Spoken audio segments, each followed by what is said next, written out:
Le 25 avril 2002, il y a foule à la cour d'assises de Nancy.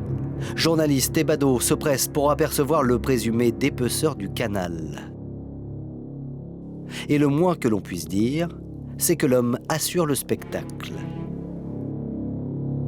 Voilà quelqu'un, alors il s'habille n'importe comment, il a une espèce de veste bariolée, une cravate bariolée, on croirait presque un clown. Et il fanfaronne. J'ai le souvenir d'un fanfaron assez sûr de lui.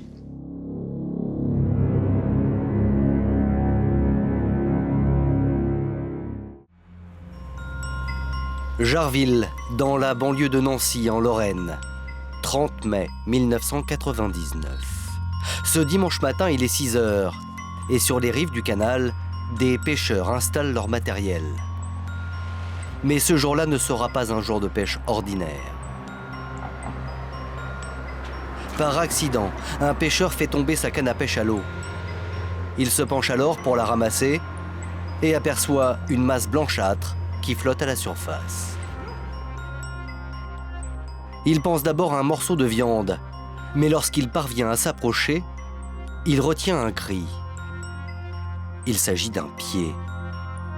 C'est un pied droit découvert par un pêcheur qui alerte donc les policiers. On vous appelle parce qu'on a trouvé un pied. En disant, bon, là, il y a quelqu'un vraisemblablement qui est dans le canal et il faut essayer de trouver ce que c'est. Mais aussi surprenant que cela puisse paraître, aucune enquête n'est ouverte. Car retrouver des restes humains dans le canal n'est pas quelque chose d'exceptionnel. Il arrive relativement souvent que des restes humains soient découverts dans ce canal-là. Ça peut être un accident ou ça peut être un suicide. Et comme il y a quand même un trafic de péniches relativement important, il y avait la possibilité que le corps ait été broyé par les hélices des bateaux. Le pied est confié à l'Institut médico-légal de Nancy en attendant d'être autopsié.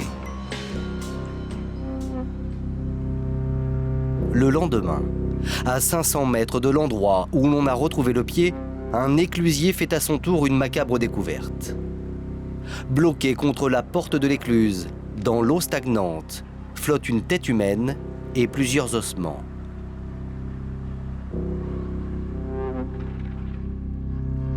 Là, il y a eu une espèce de série macabre.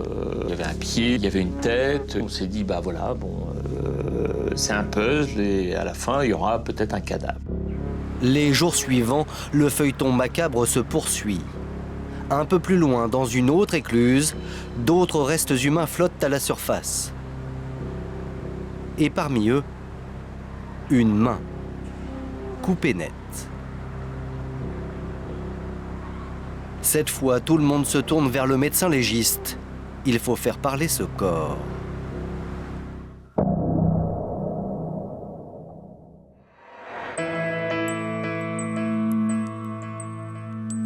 L'ensemble des restes humains découverts dans le canal est examiné par l'Institut médico-légal de Nancy.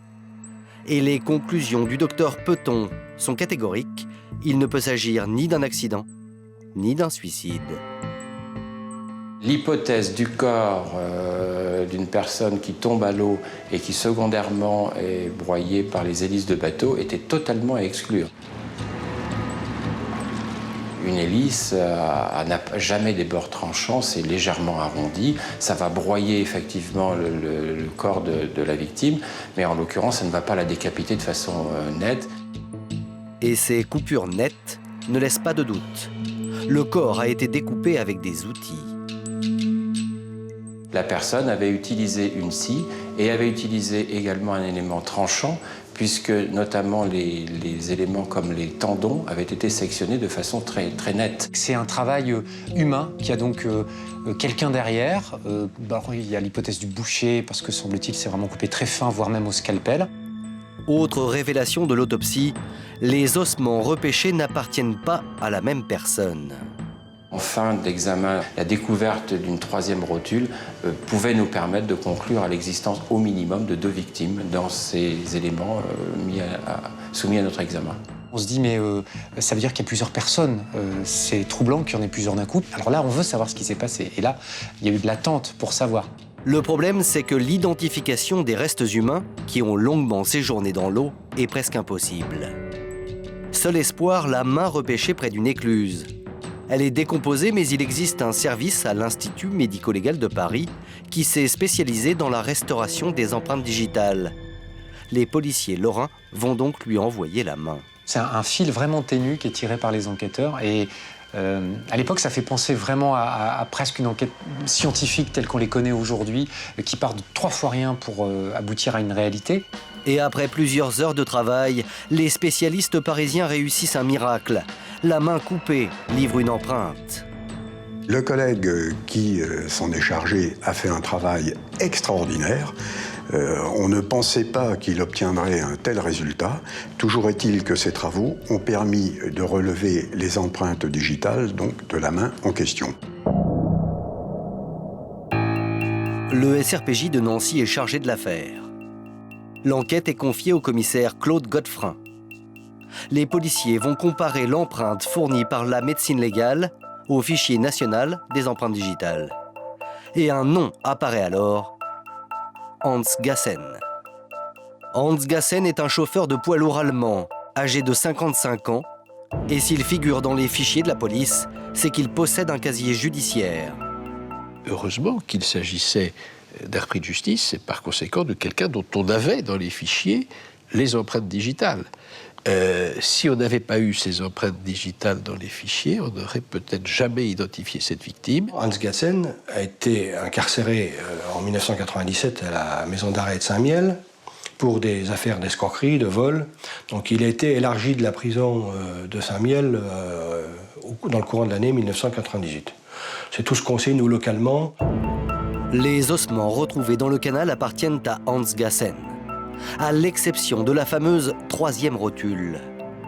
Les enquêteurs décident de fouiller dans le passé du chauffeur de poids lourd allemand pour découvrir les raisons de sa mort.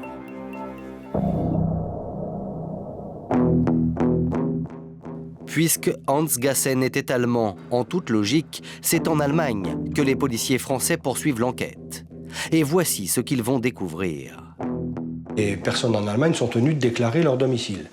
Ce qui fait que, assez rapidement, nous apprenons que Gassen a été hébergé peu de temps après sa libération en 1998 par un de ses amis qui s'appelle Hans Müller. Et il a été hébergé au domicile de Hans Müller à Salzgitter, près de l'ancienne frontière avec l'Allemagne de l'Est. Hans Müller, c'est aussi un individu qui a été incarcéré à Saint-Miel, on le sait rapidement également. Il a été condamné en France pour des braquages, des vols à main armée. Hans Müller a donc hébergé son ex-codétenu Hans Gassen quelques semaines avant que celui-ci ne disparaisse.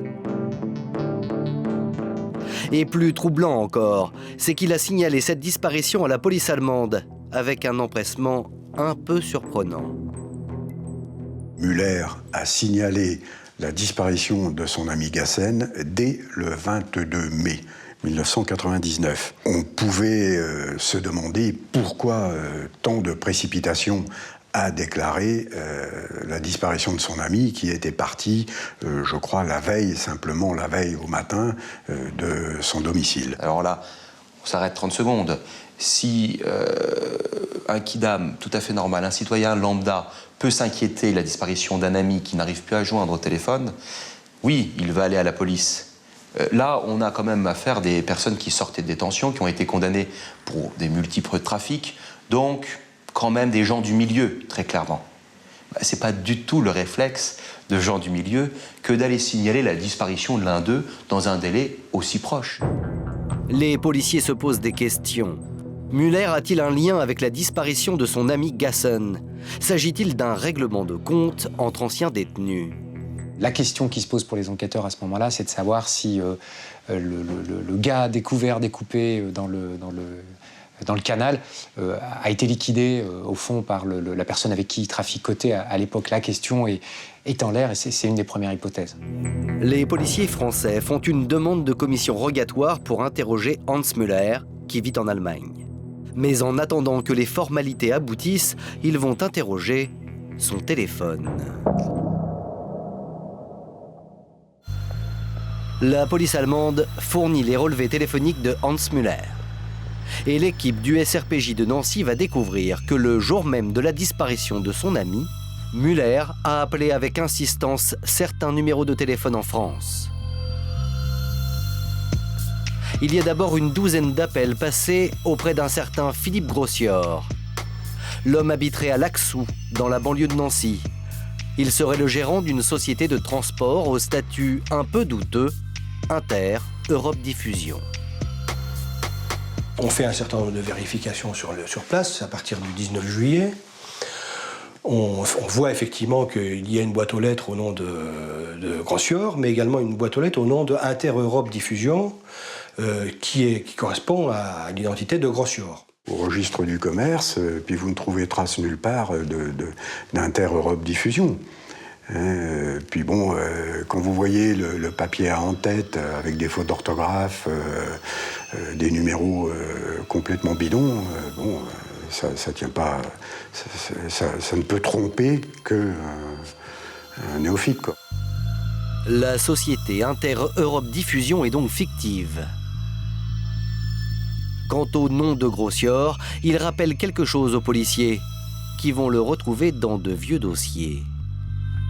Grossior, c'est un nom qui est connu des services de police judiciaire. On sait que c'est un alias habituellement utilisé par un escroc qui a été lui-même condamné à plusieurs reprises pour diverses escroqueries, et cet escroc est identifié rapidement comme étant Nadir Sedrati.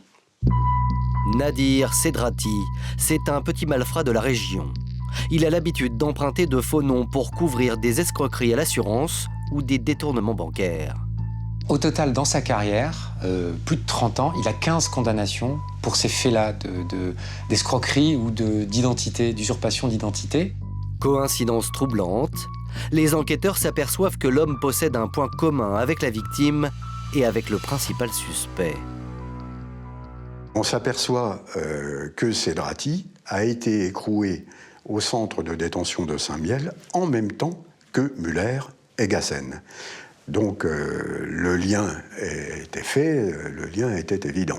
On se rend compte que dès qu'on tape à une porte dans ce dossier, on tombe sur quelqu'un qui a fait de la prison. Bon.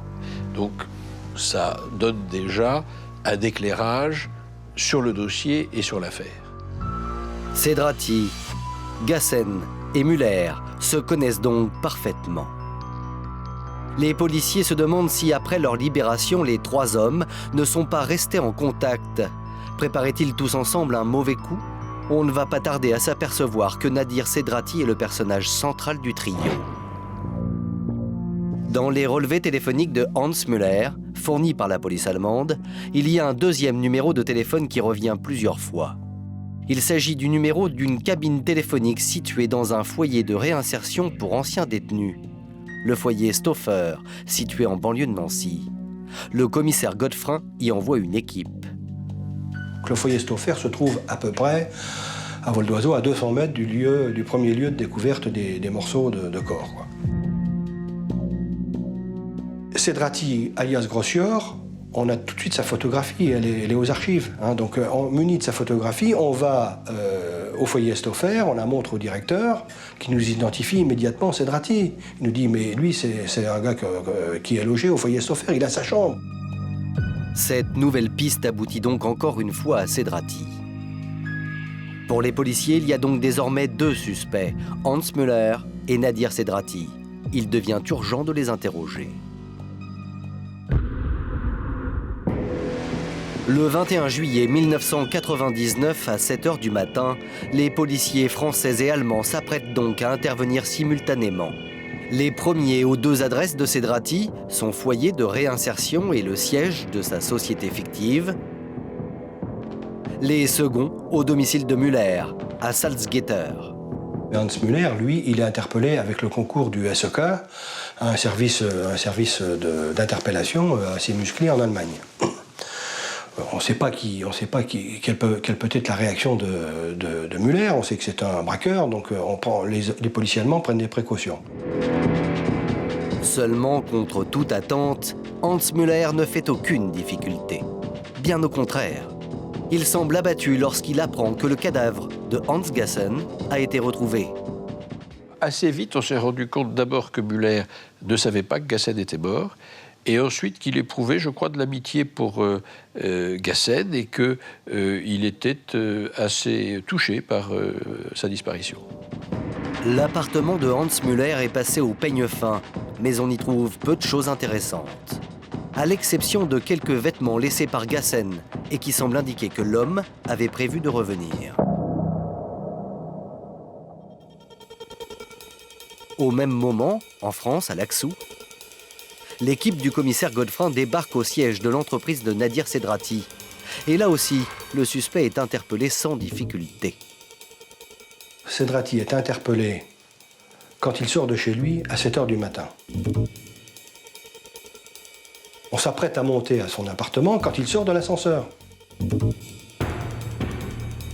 Donc on a sa photographie, on le reconnaît immédiatement. On lui dit « Monsieur Sedrati, bon, c'est la police judiciaire, on a besoin de vous poser quelques questions. »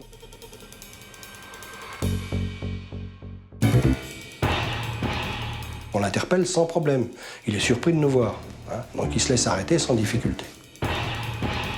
Les hommes du SRPJ montent alors avec lui pour perquisitionner son studio. Et ils sont loin d'imaginer ce qu'ils vont découvrir. On retrouve un étau. C'est quand même assez surprenant dans une cuisine. Mais surtout, on retrouve une broyeuse à végétaux, toujours dans la cuisine. C'est une machine assez haute qui fait 1 mètre de haut, une machine électrique qui manifestement est neuve, mais qui a été vraisemblablement utilisée puisqu'on trouve à l'intérieur quelques débris d'une matière brunâtre également.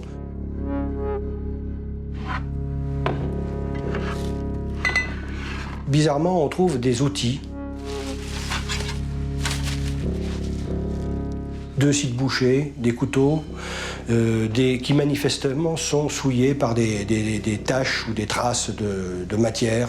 On ne sait pas si c'est du sang humain ou si c'est quelque chose d'autre, on ne sait pas. Les policiers sont également surpris par de nombreuses taches brunâtres sur l'évier, le carrelage, les murs et même le sol. Il y a des taches de sang des traces de sang sur une plainte de la cuisine. Donc on continue à chercher et en soulevant le linoléum de la cuisine, on est immédiatement frappé par une odeur nauséabonde qui remonte. Ouais.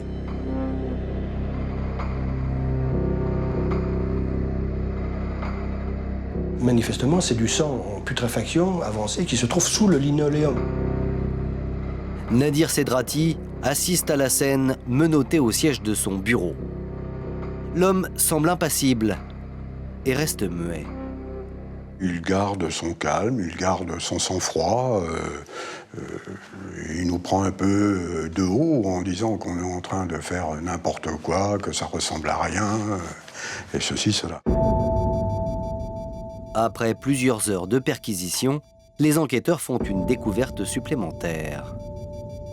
Caché dans un coussin d'un canapé, un petit bocal d'1 litre environ, contenant une poudre blanche, dégageant une forte odeur d'amande amère, ainsi qu'un petit tube de quelques dizaines de grammes d'une substance identique. On se demande ce que c'est. Bon, bien évidemment, on n'y goûte pas. Il n'y a que dans les films qu'on voit que les collègues goûtent ça pour savoir si c'est de la coke, de l'héroïne ou autre chose. Le commissaire Godefrin envoie immédiatement cette substance au laboratoire pour analyse. Mais la perquisition n'est pas terminée. Dans la pièce qui sert de bureau pour la société de transport fictive Inter-Europe Diffusion, les policiers épluchent de nombreux documents qui vont leur sembler douteux. On trouve un nombre impressionnant de documents d'identité. On trouve des documents au nom de Steil Gérard, au nom de Ronfort, Norbert. Ces 2 noms étaient jusque-là inconnus des enquêteurs. Gérard Steil, né à Paris en 1944, et Norbert Ronfort, né en 1939 dans le territoire de Belfort. Qui sont ces deux hommes? Des complices de Nadir Sedrati ou bien des victimes? Ont-ils eux aussi mystérieusement disparu? Donc c'est la deuxième question des enquêteurs, c'est « Ah bon, mais y aurait-il d'autres personnes aussi concernées dans cette affaire? Quels sont les liens entre les trois ?» Enfin bref, tout s'ouvre à ce moment-là. Des outils tachés, des traces de sang, une mystérieuse poudre blanche et des papiers d'identité. Après 10 heures de perquisition, la liste des éléments retrouvés par les policiers est plutôt longue. Il est grand temps de poser quelques questions à Nadir Sedrati.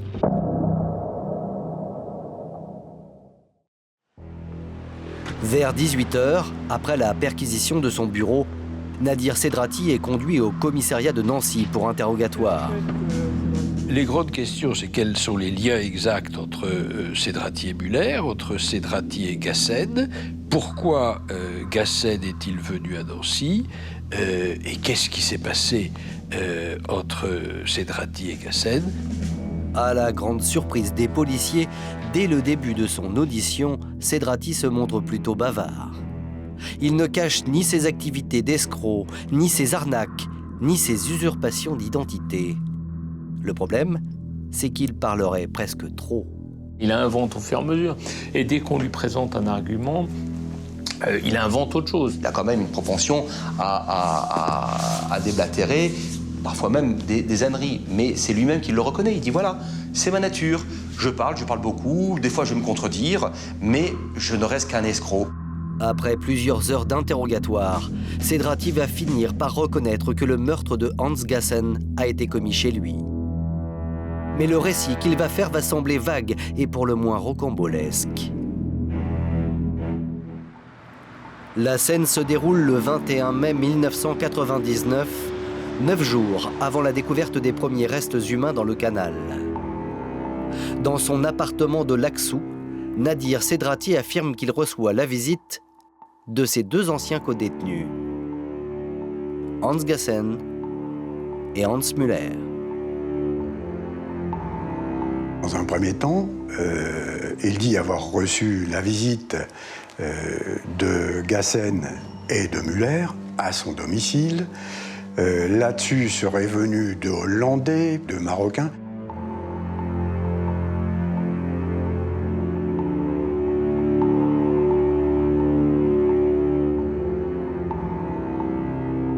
Selon Sedrati, la réunion a pour objet un trafic de drogue. Seulement très vite, la discussion aurait mal tourné et le ton serait monté. Et c'est ainsi que Hans Gassen aurait été tué. Pour quel motif? Sedrati ne le précise pas. Ces individus se sont disputés avec Gassen, qu'à ce moment-là, lui, Sedrati, serait parti de l'appartement. Gassen aurait été tué par les Hollandais ou les Marocains.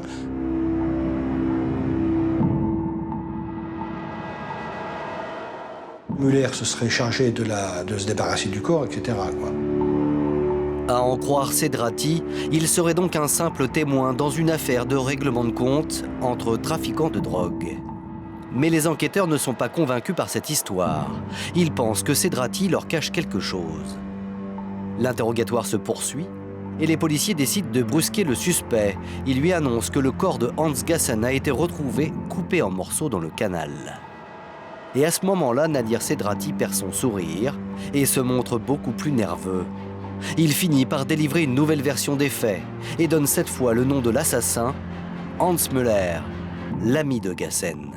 C'est en fait Muller qui se serait disputé avec Gassen et qui aurait tué Gassen en lui donnant un coup de couteau.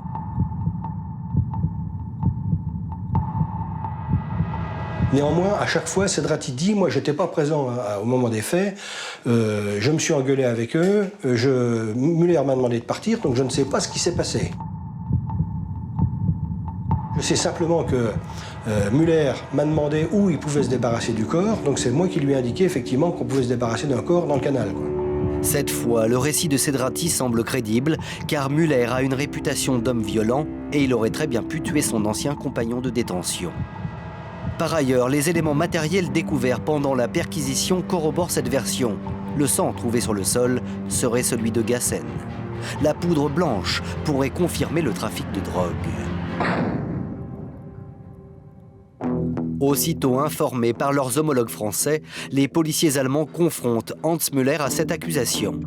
Et l'homme est catégorique. Il n'a pas tué Gassen. Müller, c'est pas le genre de type à aller raconter sa vie au premier flic venu. Donc, il hésite à dire tout ce qu'il sait. Ça, c'est évident. Il est pris en contradiction dans ses explications à nombreuses reprises. Donc, on sait que M. Müller ne dit pas la vérité. Müller ment, et les policiers allemands ne vont pas tarder à en avoir la preuve. Ainsi, il affirme qu'il n'a plus aucun contact avec Nadir Sedrati depuis sa sortie de prison. Or, ses relevés téléphoniques prouvent le contraire. On peut y lire que Müller et Grossior, alias Nadir Sedrati, se sont appelés le jour même de la disparition de Hans Gassen le 21 mai. Devant les éléments qui l'accablent, Müller va alors céder un peu de terrain. Müller confirme aux policiers allemands qu'il montait des arnaques avec Sedrati, mais qu'il ne dit pas pourquoi Gassen est allé voir Sedrati. Müller reconnaît donc les coups de fil, mais refuse d'en dire plus. Et il maintient n'avoir aucun rapport avec la mort de Gassen. Malgré les zones d'ombre de ces déclarations, les policiers allemands ne disposent pas de suffisamment d'éléments pour mettre Müller en détention. L'homme est relâché.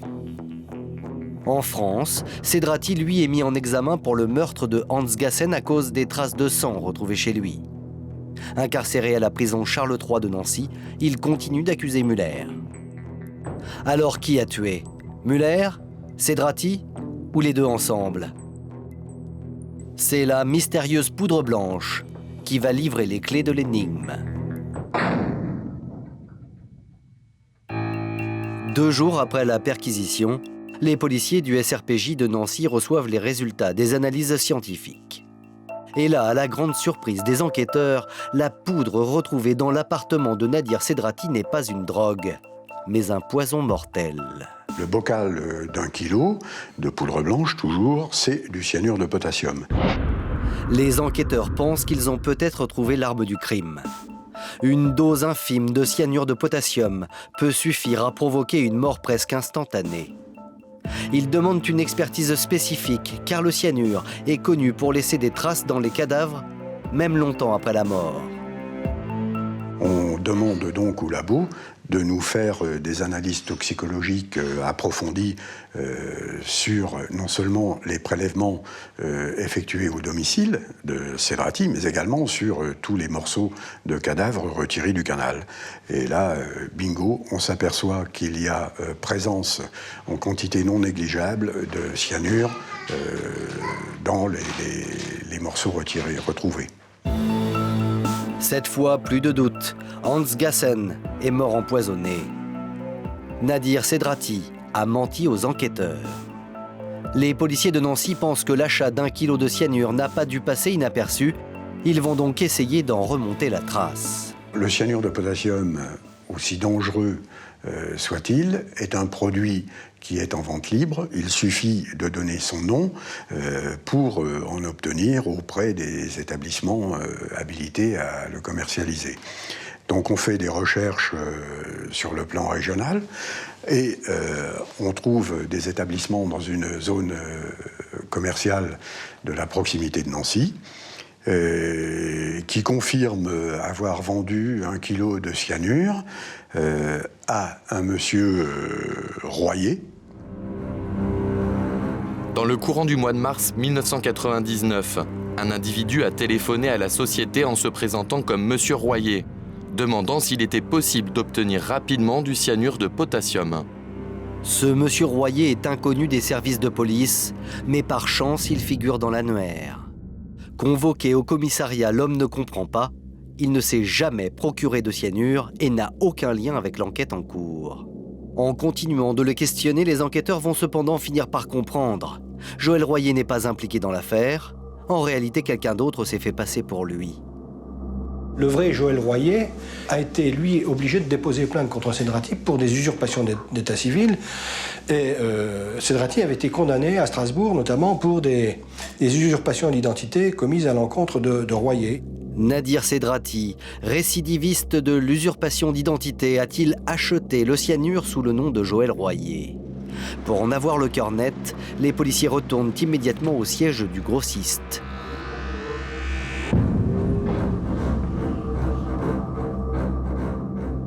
Quand on présente la photo de Cedrati au magasinier, il dit oui, pas de problème, c'est bien l'individu qui s'est présenté comme Royer, agissant pour le compte d'Inter Europe Diffusion, qui est venu et qui a acheté ce kilo de cyanure en question. Reste une question. Le cyanure est un poison au goût très amer. Comment Cedrati a-t-il pu empoisonner Gassen sans que celui-ci ne s'en aperçoive? Le toxicologue de la police a son idée. Pour faire avaler du cyanure à sa victime, Cedrati a pu tout simplement le diluer dans quelque chose de fort, comme du café par exemple. Dans le bureau de l'Inter Europe Diffusion, vous avez la machine à café, des tasses qui sont là. Vous avez également le petit flacon de cyanure qui est à proximité. Je veux dire que c'est pas difficile de penser qu'il a pu mettre du cyanure de potassium dans le café de Gassen. Ça a dû se faire très rapidement, puisqu'il faut des quantités relativement peu importantes pour empoisonner quelqu'un. Quelques jours plus tard, des tests en laboratoire le confirment. Les 2 tasses à café du bureau de Nadir Cedrati comportent effectivement des traces de cyanure. Il y a quand même des traces de sang, du cyanure dans cet appartement, une broyeuse, du matériel de boucher. Ça fait beaucoup pour un seul homme quand même. Les policiers détiennent désormais un scénario complet du meurtre de Hans Gassen. Et ce scénario, le voici. À la fin du mois de mai 1999, Nadir Cedrati aurait invité Hans Gassen chez lui, à Laxou. Il lui aurait offert du café empoisonné. Et quelques secondes plus tard, Hans Gassen se serait effondré, raide mort.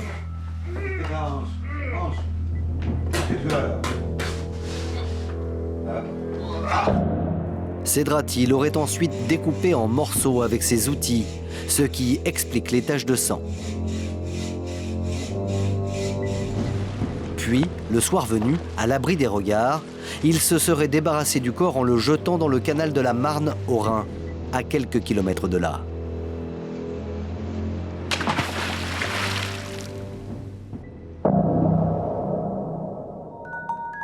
L'étau se resserre autour de Cedrati. La police dispose de nombreux éléments à charge, mais elle n'a pas encore trouvé la preuve irréfutable.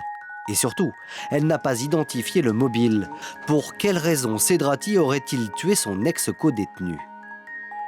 Les enquêteurs comptent sur Hans Müller, l'ami de la victime, pour débloquer l'enquête. 3 août 1999, Hans Müller est convoqué dans un commissariat binational à Saarbrück, à la frontière franco-allemande. L'homme est tendu, il va être confronté à son accusateur, Nadir Cedrati. Depuis le début de l'enquête, les 2 hommes livrent aux policiers des versions contradictoires. Mais face au juge d'instruction et au procureur, Hans Müller va cette fois livrer une version des faits implacable. Il explique que la dernière fois qu'il a vu son ami Hans Gassen, la victime, c'était le 20 mai 1999, la veille de sa disparition. La famille Müller fêtait justement l'anniversaire de Gassen et on lui a offert ce jour-là une chemise jaune en cadeau.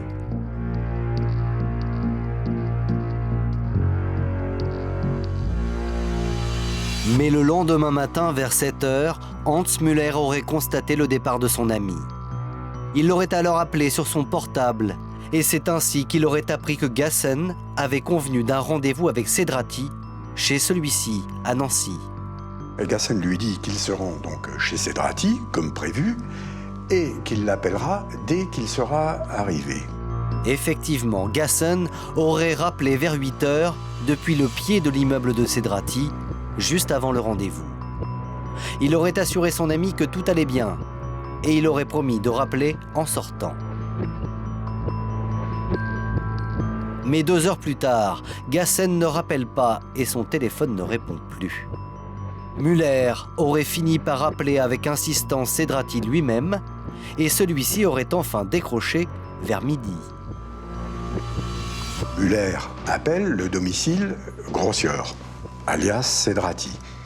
c'est Cedrati qui décroche et il lui dit « Ouais, pas de problème, Gassen est là, il est arrivé ». Donc, bien évidemment, Muller demande à Cedrati « Passe-le-moi ». Et là, Cedrati lui déclare « Il se sent pas très bien, il est dans un fauteuil ». Donc Muller lui dit « Fais-lui un café, ça lui fera du bien ». Et Cedrati lui rétorque « Il n'y a pas de problème, je lui ai déjà fait un café ». Pour les policiers, la boucle est bouclée. Le café dont parle Cedrati au téléphone est certainement un café empoisonné au cyanure. Et à ce moment-là, Hans Gassen était sans doute déjà mort. Le récit de Hans Müller est précis et cohérent. Juge et procureur sont convaincus qu'il a dit vrai. Müller qui ne varie pas sur ses explications, qui pour avoir un passé judiciaire chargé est quand même un personnage qui là donne le sentiment de dire vraiment comment les choses se sont passées et d'avoir toujours une certaine tristesse de la mort de son ami Gassen. D'ailleurs, les relevés détaillés de Hans Müller confirment les nombreux coups de téléphone passés à Cedrati ce jour-là. Aux yeux des enquêteurs, l'homme est définitivement innocenté. En revanche, Nadir Cedrati est en difficulté. Ses explications deviennent embrouillées, il se contredit et il n'arrive plus à répondre aux questions des enquêteurs.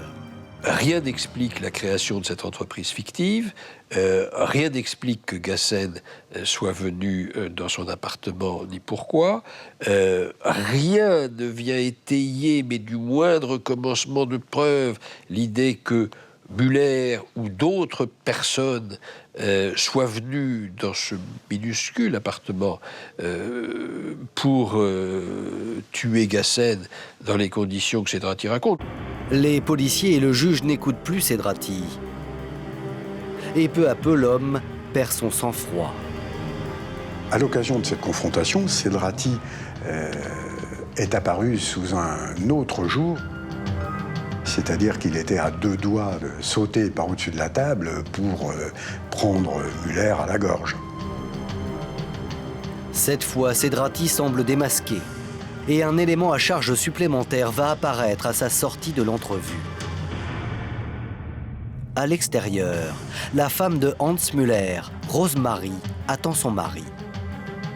Elle voit passer devant elle Nadir Cedrati qui sort de la confrontation. Et là, son sang ne fait qu'un tour. Car cette chemise que porte le suspect, elle l'a reconnue au premier coup d'œil. Cedrati s'était fait beau. Il était très présentable, il avait une belle chemise jaune. Le seul problème, c'est que la chemise jaune, c'était celle qui avait été offerte à Gassen par Madame Müller. Cette fois, pour les policiers, il n'y a plus aucun doute sur la culpabilité de Nadir Cedrati. Le suspect retourne en prison pour y attendre la fin de l'instruction. Mais il n'est pas homme à se laisser abattre et il n'a pas fini de surprendre les enquêteurs.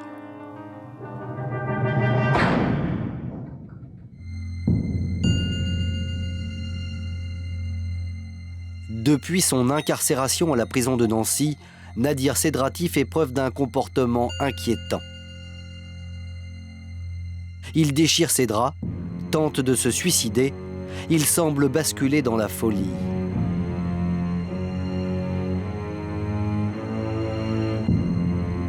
Il a un comportement particulièrement singulier en détention, qui se met à boire ses urines et à manger ses excréments. Voilà.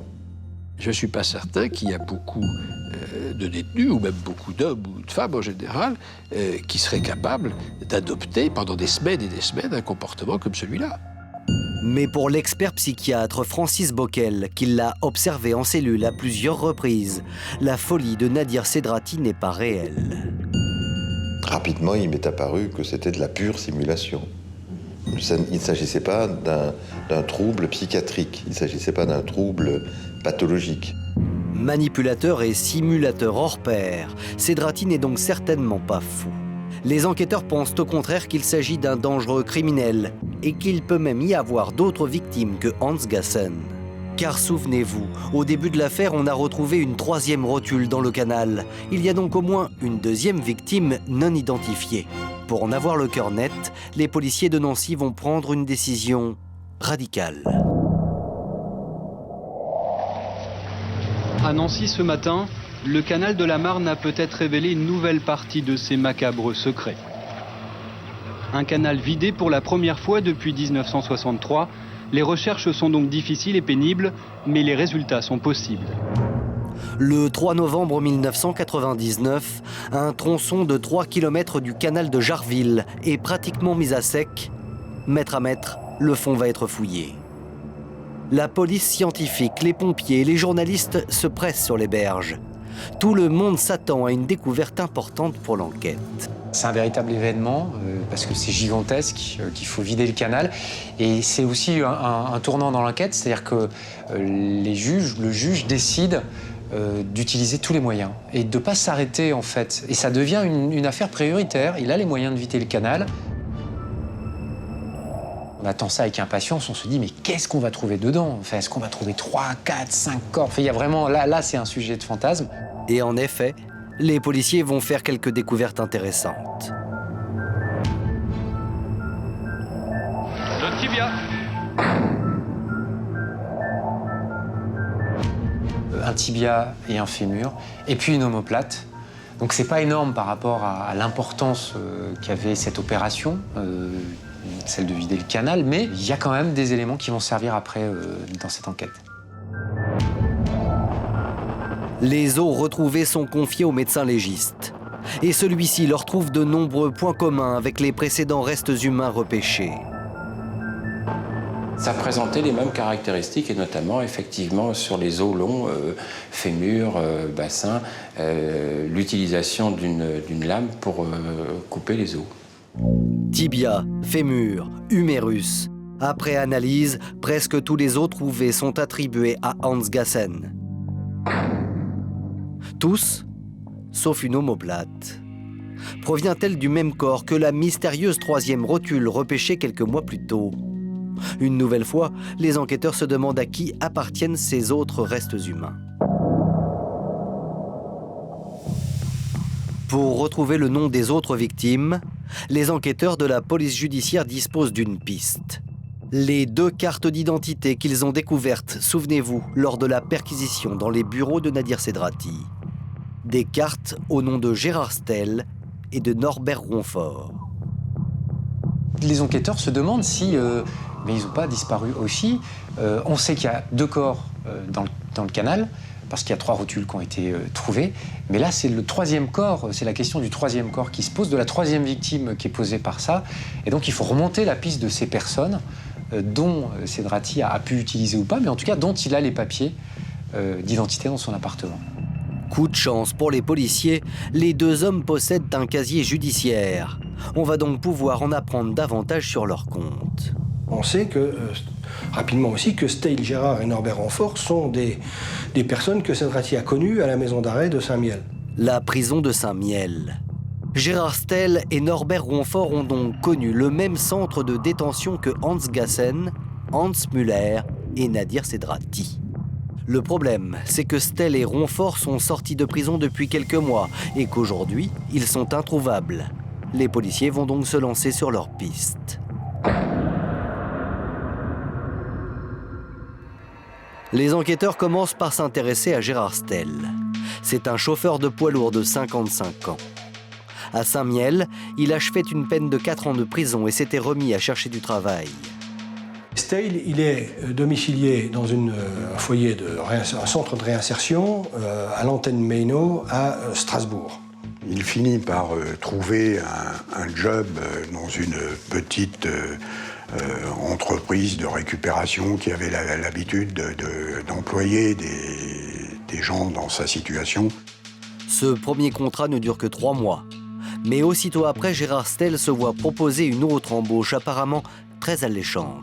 Il dit au directeur du foyer où il était hébergé qu'on lui proposait une place de chauffeur-livreur avec un salaire mensuel non négligeable, qu'il devait faire l'international et que c'était un ancien ex-détenu qui le pistonnait pour avoir cette place-là.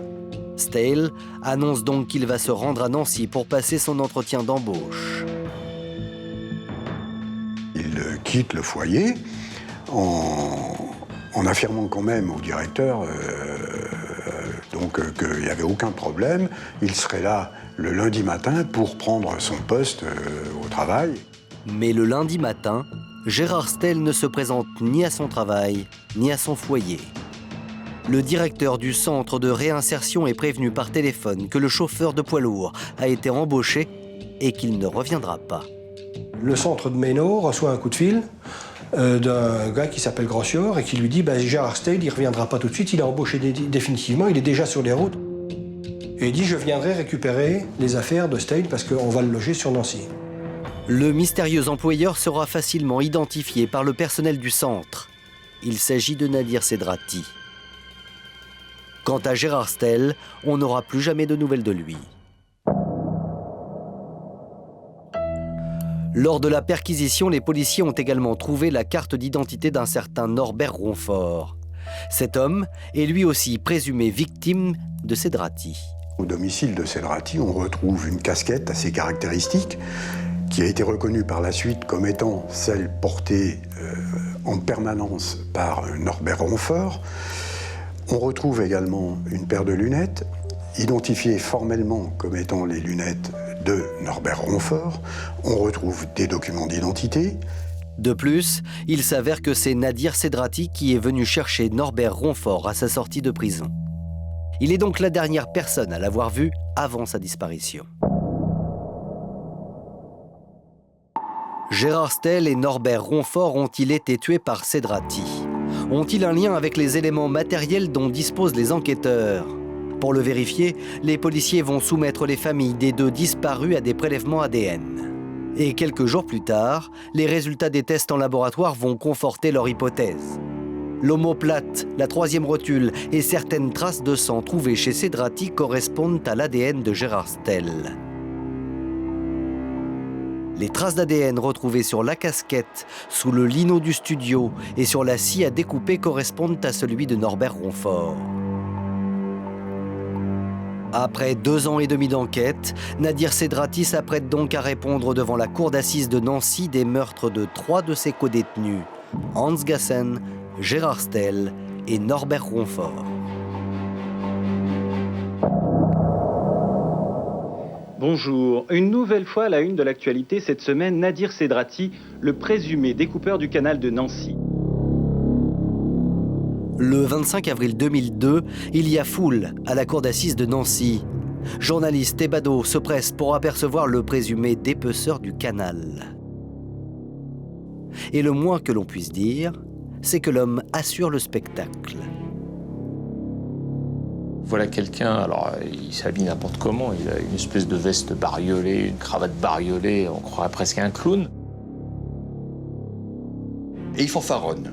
J'ai le souvenir d'un fanfaron assez sûr de lui.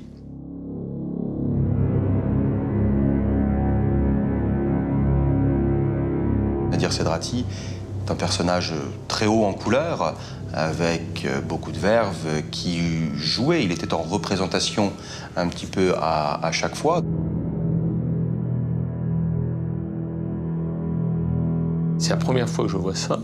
Il tapote le micro avant que ça commence pour voir si ça marche bien, etc. Très professionnel. Hein. Dans le box, Sedrati est sûr de lui, provocateur. Malgré les faits qui l'accablent, il tient tête à tout le monde.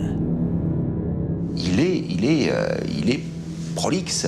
Il n'arrête pas de parler, il suffit de le brancher sur un sujet et puis il vous tient pendant 30 minutes, 40 minutes, on est obligé de l'interrompre. Il dit, la présidente, il lui dit, écoutez, madame la présidente, c'est moi qui mène les débats.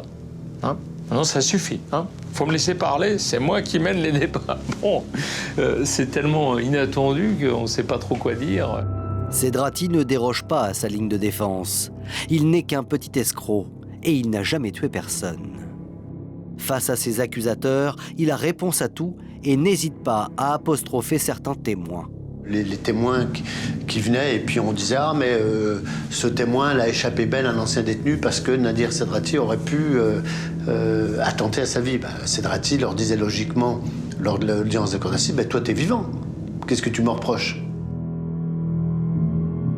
C'est quelqu'un qui ne nie pas le fait d'être un escroc, c'est quelqu'un qui ne nie pas usurper l'identité des gens, mais il ne s'est jamais rendu coupable d'aucun assassinat. Pourtant, Nadir Sedrati va finir par perdre de sa superbe.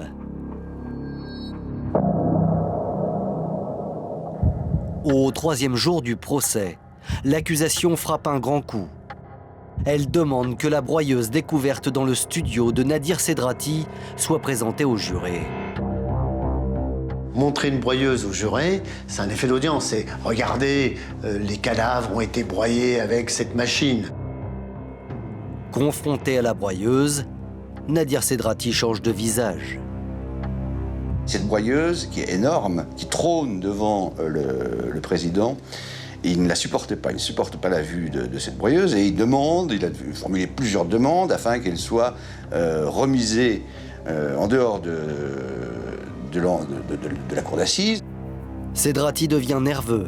La broyeuse, affirme-t-il, n'a pas servi à découper des corps, mais seulement des blocs de cocaïne. Il suffit de regarder la tête des jurés quand notamment il invente cette histoire de trafiquant de cocaïne qui aurait pris son appartement comme quartier général. Personne n'est dupe. Le sort de Nadir Sedrati semble joué. Reste un dernier mystère, le mobile. Car l'homme a dérobé très peu d'argent à ses victimes. Pour l'accusation, sa seule motivation semble avoir été de dérober leur identité. Sedrati, c'est quoi? C'est comme un coucou. C'est quelqu'un qui va prendre la vie des autres, qui va avec tous les attributs, parce que finalement, qu'est-ce qu'il gagne? Il gagne 3 fois rien. Son mobile ne peut pas être financier, c'est vraiment du gagne petit. Mais il y a un côté, je prends la vie des autres. Après 7 jours d'audience, les jurés se sont fait leur conviction. Le verdict va être rendu.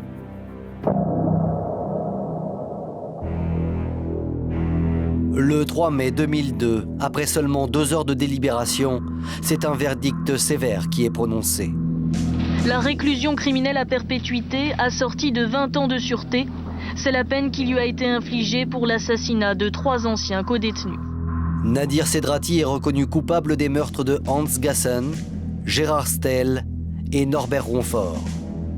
Sa peine de sûreté est rallongée à 22 ans lors du procès en appel. L'homme purge aujourd'hui sa peine au centre de détention de Moulins dans l'Allier. Mais la même question demeure toujours. Pourquoi Sedrati a-t-il tué et découpé 3 hommes? Voler l'identité de ses victimes était-il réellement sa seule motivation? Ni les policiers, ni les magistrats, ni même les experts psychiatres n'ont jamais fourni de réelle explication.